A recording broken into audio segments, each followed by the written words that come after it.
मोदी जी कितना वक्त लगेगा आपके ये पकोड़े बनने में? कितनी देर से बैठे हैं हम लोग। आपने बिल्कुल सुबह से ही हमें यहाँ पे लाके बैठा दिया है।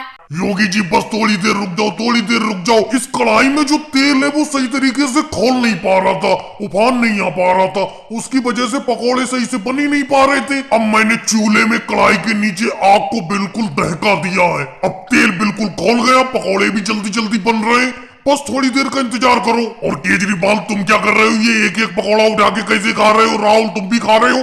अरे सब लोग एक साथ खाएंगे पकोड़ों को।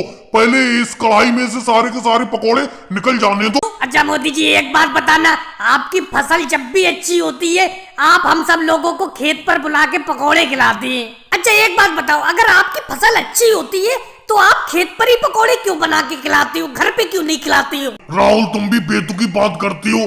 अरे मैं खेत पे इसलिए पकोड़े खिलाता हूँ क्योंकि खेत को भी तो पता चलना चाहिए कि खेत में अच्छी फसल की पैदावार हुई है, तो इस खुशी में मैंने पकोड़े खिलाए हैं, तो अगले साल भी फिर अच्छी फसल होगी। वाह मोदी जी क्या दिमाग लगाया है आपने।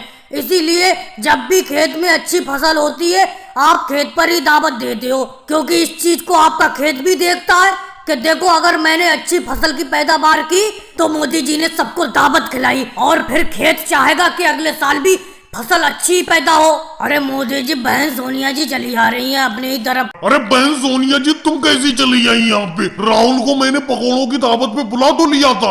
मोदी जी मैं चली नहीं आई, मैं इधर ही से गुजर रही थी जब मैंने देखा कि मोदी जी कढ़ाई में पकोड़े तल रहे हैं और कढ़ाई में से खुशबू भी अच्छी आ रही है बहुत पकोड़ों की, इसीलिए आपकी कढ़ाई की तरफ बड़ी चली आई। जब बहन सोनिया जी आप आई गई हो यहाँ पे तो दो चार पकोड़े खा के जाओ। और मोदी जी आपको क्या लगता है जब आपके खेत पे यहाँ पे आ गई हूँ मैं तो दो चार पकोड़े खा के ही जाऊंगी?